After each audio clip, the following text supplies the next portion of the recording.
Hello and welcome to our presentation. My name is Lyndsay Jenkinds and my colleague's name is Stephanie Frederick, and our project is focused on understanding bystander behavior in the cyber context. So let's hop in. We're looking at cyber bystanders. And so, of course, we want to define what cyberbullying is. Cyberbullying is aggressive behavior through electronic or digital media that occurs between two or more individuals. And similar to traditional bullying, there should be a power dynamic. It is repeated or is likely to be repeated. And then the victim feels distressed because of the experience. Some recent studies have shown that between 15 and 34% of adolescents report being victims of cyberbullying, and about 12 to 15% of youth report being perpetrators. Adolescents, we have found, communicate a large amount with their peers through screen media. So, for example, through social media or texting.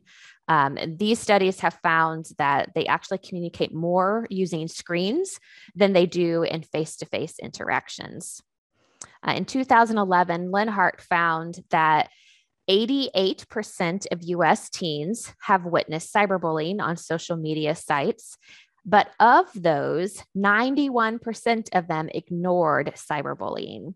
So we feel like there is some potential there for us to examine the role of bystanders to help reduce cyberbullying behavior. So as many of you are probably familiar, bystanders are the individuals who observe or witness bullying, and their actions can have an impact on the situation.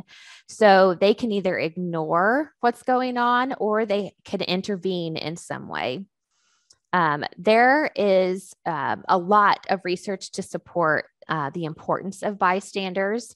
Bystanders are really considered an allied role and essential to effective bullying prevention and intervention programs. So many of the prevention and intervention programs that are being used today have a component that encourages youth to intervene when they see bullying. However, there is much less research in general on intervention on cyberbullying interventions, especially in a school setting. And then also specifically cyber bystander behavior has received much less attention. So our goal was to add to that literature to explore the role of cyber bystanders and help us understand their behaviors and their actions a little bit more.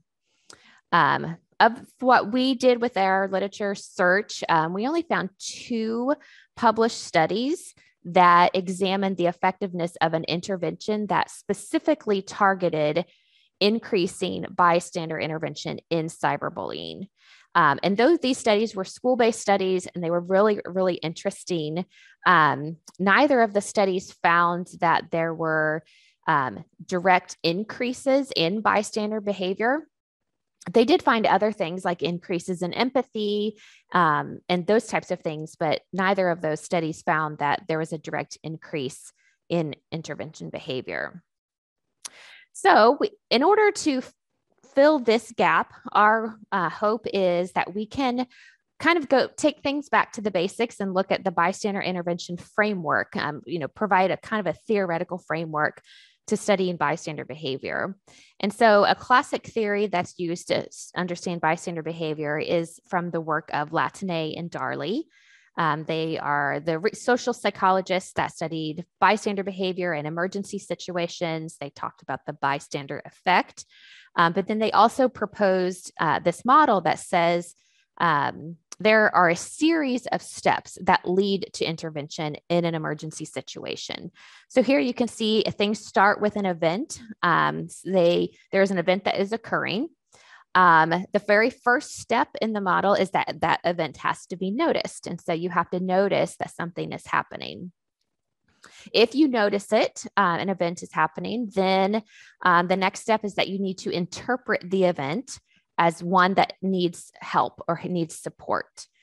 After you interpret that as an event that might need help or intervention, you have to accept the responsibility for helping and then also know how to help, with the final step of this model being the helping stage or the act of helping in an emergency situation or in an event that needs emergency. So in this case, we're saying that bystander is an event that may need intervention, and we would like to examine how adolescents engage in each of these steps of this model. So our research aims are listed here. There were basically three of them. We were interested in the psychometric properties of a measure we adapted from an existing measure. So Amanda Nickerson and her colleagues, they developed the bystander intervention in bullying measure. And so we adapted that to apply to cyberbullying. Our second research aim was to just assess the degree to which each of those 5 steps predicted the next step. And so you'll see our model, a picture of that model soon. And then also we were wanting just to examine some predictors of cyber bystander behavior. And we chose those predictors based on the literature from the traditional bullying literature. So this study included 872 adolescents from the United States. They were all in 6th through 12th grade. So they were roughly 12 years to 18 years of age. And it was approximately split equal between boys and girls. And here are our measures. So we adapted the bystander intervention measure to reflect cyberbullying events. And then we also measured social support, cognitive and affective empathy, and past cyberbullying and cyber victimization. And these variables here, the social support, empathy, and past experiences, were all chosen based on support from the traditional bullying literature. And now Stephanie is going to talk about our results. Thank you, Lyndsay. So as Lyndsay went over, our first research aim was to examine the psychometric properties of the bystander intervention in cyberbullying measure, which we had adapted from the more traditional role bystander measure. So first we looked at internal consistency. So you can see with this table in the upper right-hand corner, we looked at Cronbach alphas, and all of the Cronbach alphas for all of the subscales or the steps in the bystander model were above 0.75. And then we also looked at bivariate correlation. So we looked at each step or subscale and how they correlated with some of these known variables in the traditional bullying literature, including affective and cognitive empathy, and then looking at how they're correlated with bully and victim and defender roles in traditional bullying. So I just wanted to note a couple of things here. So you can see this, the BPRS defender scale, all positively correlated with all of the steps in the bystander intervention model for cyberbullying. And then the same with the affective and cognitive empathy. So all of those were significantly and positively related to each of the steps. And then there was some variation when we looked at the subscales for the bully, the cyberbullying, bully victim, and victim roles, as well as the helping role, and then the traditional bully victim roles, which is consistent with literature when you look at these steps in more traditional bullying roles.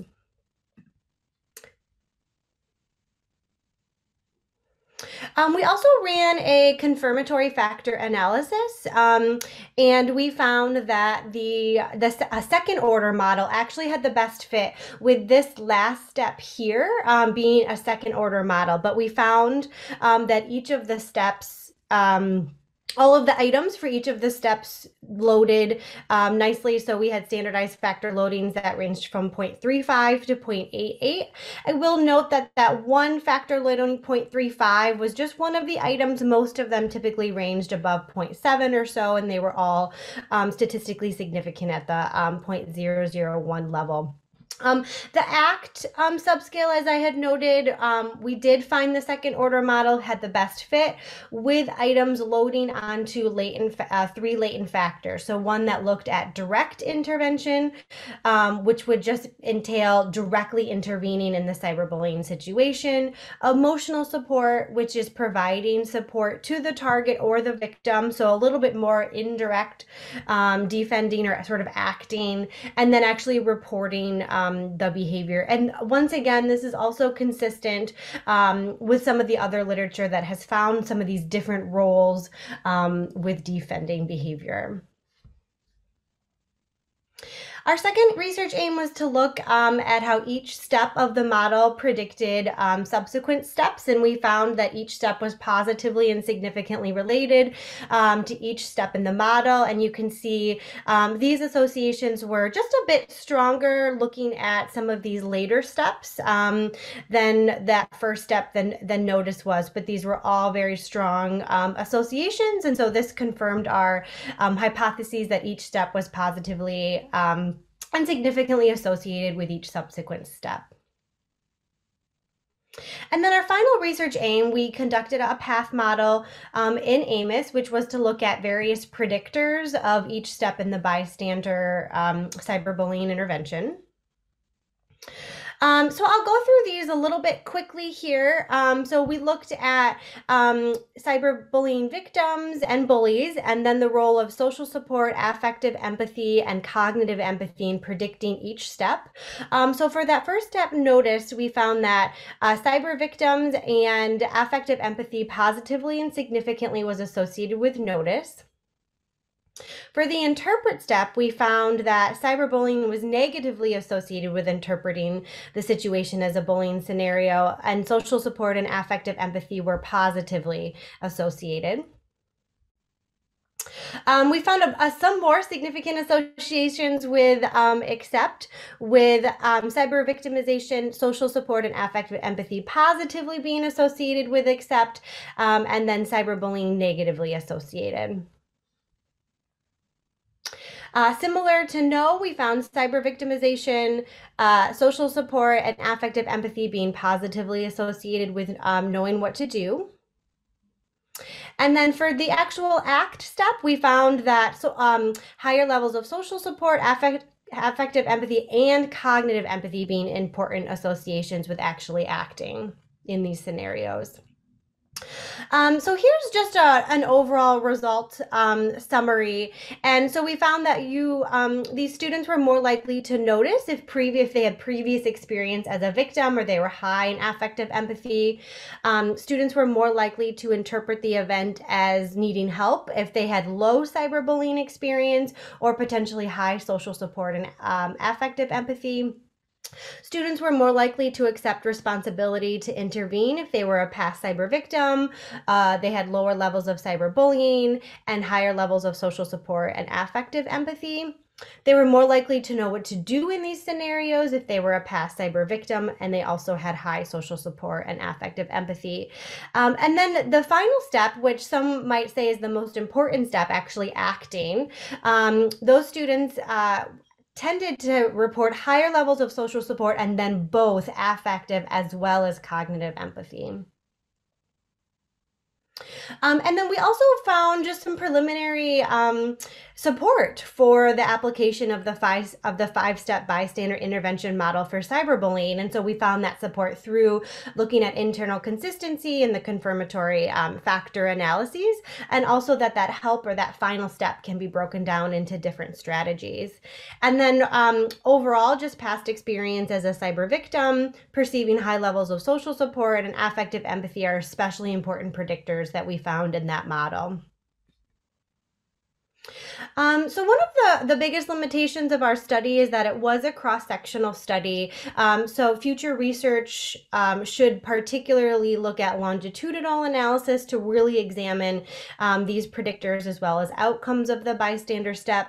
Having a more geographically diverse sample, so this sample came from one school in the United States, potentially examining other predictors of pro-social bystander behavior, such as teaching pro-social skills, popularity, clarity in relationship to the victim.